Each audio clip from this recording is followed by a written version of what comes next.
Hi. Okay.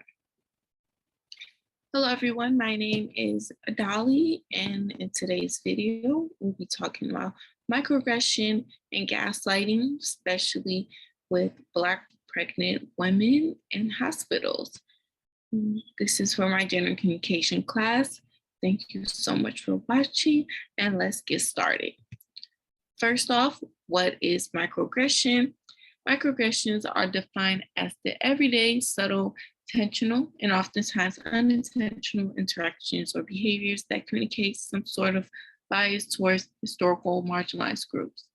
It should be noted that microaggressions differ from explicit discrimination or macroaggression in the sense that people who commit them might not even be aware of them. I will share my own microaggression story. So this happened on Easter. I am a Black woman, Muslim. I was wearing hijab this day. I was in Ohio. I was walking inside a gas station, and this white male the cashier, he was looking at me through as I was walking in. So he's looking at me through the window, and I caught his eye like staring at me as he was walking towards his register. So I go to his register. He greets me, hello. So hello. Then he says, by the way, happy Easter. And he does it in this smug look. And I'm just like, at first I was being totally oblivious about it. Oh, thank you. Like, okay, thank you. But then when I noticed his expression, and then especially after I ignored the fact that he was trying to do microaggression, it was kind of a disappointing look in his face that the way I reacted was just so like, oh my gosh, I'm sorry I didn't hear you, because I didn't hear him at first. I was like, well, thank you, same to you. And then when I realized that expression, I'm like, oh, he did that on purpose because I don't know if he wanted some type of reaction and, get a knockoff of it.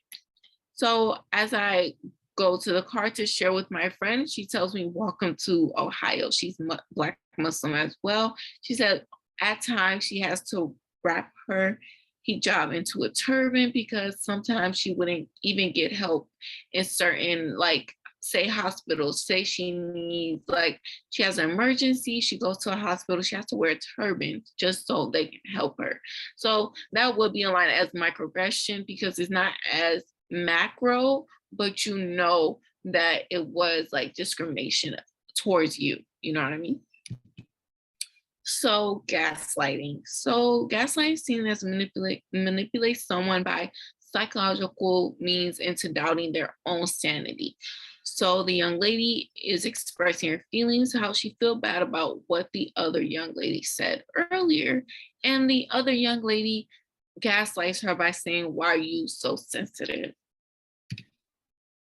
What is gaslighting? In one, gaslighting is characterized as a form of testimonial injustice. As such, it is a distinctively epistemic injustice that wrongs persons primarily as knowers. Gaslighting occurs when someone denies on the basis of another's social identity or testimony about a harm or wrong done to her, just as the picture we've seen before.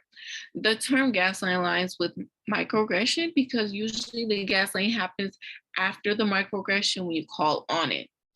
Epistemic gaslighting is unintentional because it is a form of testimonial injustice.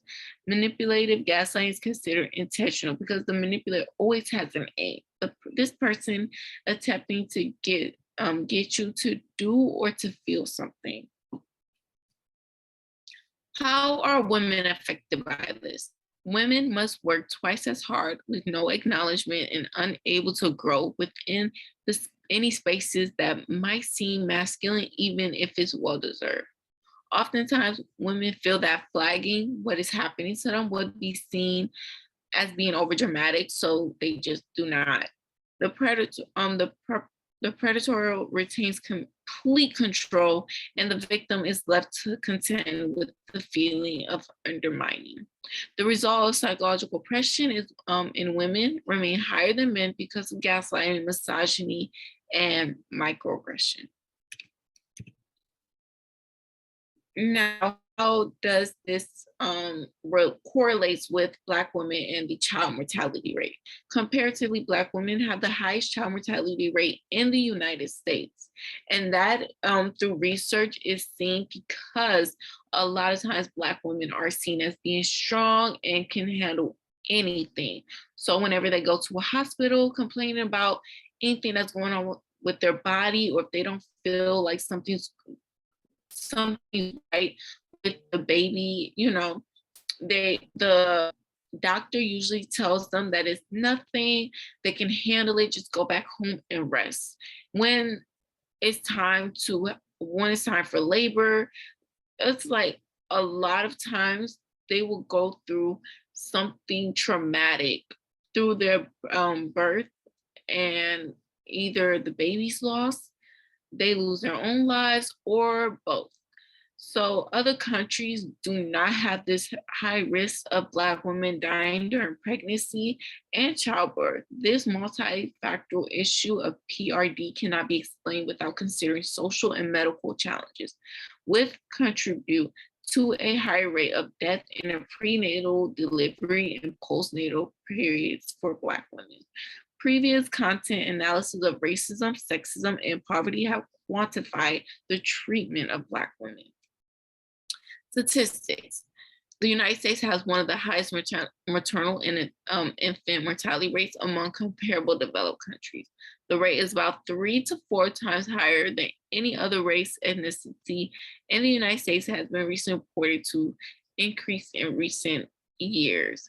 In medical school, students are not even taught how to examine and handle people of color in the field, which is why a lot of times they don't even know what to do when a person of color is in emergency. So they just tell them that it's nothing, that they have nothing to worry about. 15% of reported maternal death in 4 states were incorrect. The CDC found out that more than 60% of pregnancy-related deaths are preventable in the US, but are increasing.